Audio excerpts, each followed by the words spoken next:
Okay, so let's talk counting. I've now essentially done 2 rows that are the beginning of a circle.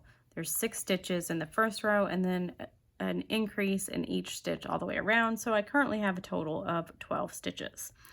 At this point, I for sure want to use a stitch marker. And when I'm doing crochet amigurumi, I don't like the locking stitch markers because then I have to take the time to unlock them. And when you're dealing with rows that are this small, that gets kind of annoying. So my favorite thing to do is actually use this open-ended knit stitch marker because although it can come out, I find it most often doesn't if I don't mess with it too much. And if I pull it all the way around to that end where the thicker end is sticking. So we're going to talk about how to count amigurumi. There are a lot of different ways to do this, and honestly, whatever works for your brain is what's going to work for your brain. But typically, if you're looking at a crochet pattern, it's either going to look like this, where it says crochet, 1 single crochet, comma, 2 single crochet in the next stitch with asterisks and a repeat, and then it'll have the final number of stitches in that row in parentheses at the end. Or it might say something like 1 single crochet, increase in the next stitch, repeat. So there are a couple ways to count this, and I'll tell you the one that I like and the reason I don't like the other ones. The first way to count this is to simply just keep it with 1 stitch in the next, 2 stitch in the next stitch, like this, until you get around to your stitch marker. So 1, 1, 2 stitches in that, and then 1, 2 stitches in the next one, 1, 2. And you do it all the way around, and you're doing and that will get you to 18 stitches. Here's my problem with this one. I can't remember which one is my first one and which one is my increase. So I tend to count instead 1, 2, 3. You can do the same thing and count to 3 over and over, like this. 1, 2, and 3 are in 1 stitch. 1, increase, 2, and 3 are in the same stitch again. And again, go all the way around until you reach your end. You're still going to have to go back and count and make sure you get 18 stitches. So my preferred method is to count in multiples. So when you're looking at the instructions for this one, and often this is the beginning of a circle, it starts and it goes up by 1 each row. So the first one is 1 single crochet, comma, 2 single crochet in the next for 3 stitches total in your repeat. The next row would say 2 single crochet, comma, 2 single crochet in the next stitch. That means there's 4 total single crochet in that stitch. Let's focus back on multiples of 3, and I'll show you how this works and why it's the easiest.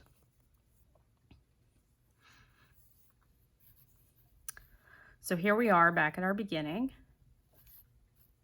1 single crochet in the first stitch. Your increase is always the last of the row or the first of the row, depending on how the pattern's written. In this case, 2 and 3 always go in the last stitch of the repeat. 4, 5, 6 is the last double in that multiple. 7, and then 8, 9, 10, 11, 12, and if you're counting here, the next multiple of 3 is 15, so you go 13, and your increase is on 14, 15, 16, 17,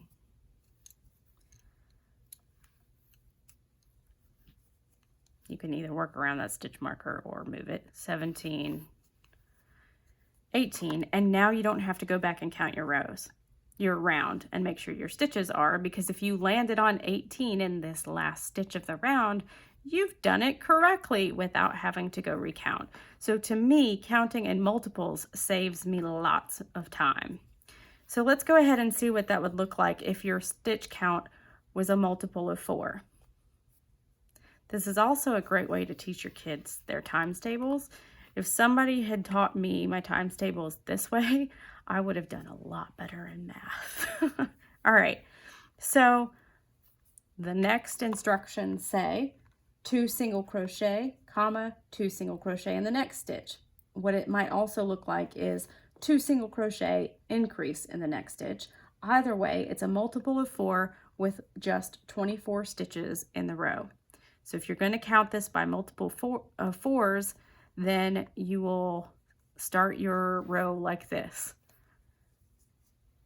1, 2, and then your multiple of 4 is your increase. 3 and 4 go in the same stitch. Your next multiple of 4 is 8. So then you go to the next stitch, 5, 6, and 7 and 8 go in one stitch. 7, 8. Your next multiple of 4 is 12, 9, 10,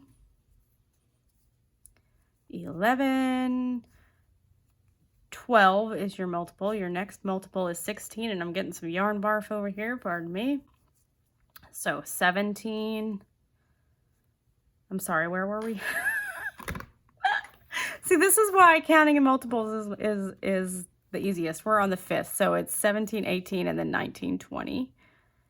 18, 19, 20, except for that's not right, because look how many I have left.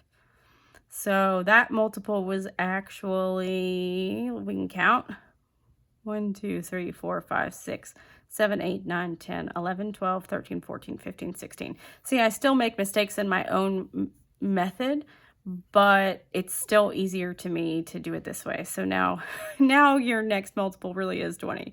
17, 18, 19, and 20 go in one stitch.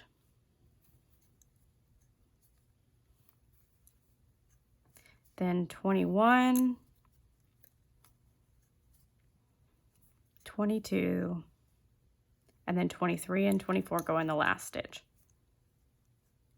Now, if you continue on doing increases till you've gotten a really massive circle, and it ends up to where it's a multiple that's really hard to do in your head, like say you get to 13, then I generally count to 11 and then do 12 and 13 over and over and over again.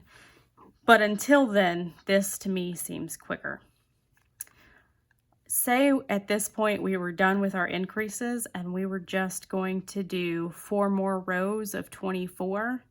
Well, then you know that you could do 4 rows of 24 and just count that over and over and continue to leave your stitch marker down here and count your rows with your, if you got lost, you could count your row with your width of your crochet hook, 1, 2, 3, 4, and so on. Like for example, if you're trying to find where to put your eyes on a doll and it says 10 rows, this is the way I do that if I've, to make sure I'm doing it.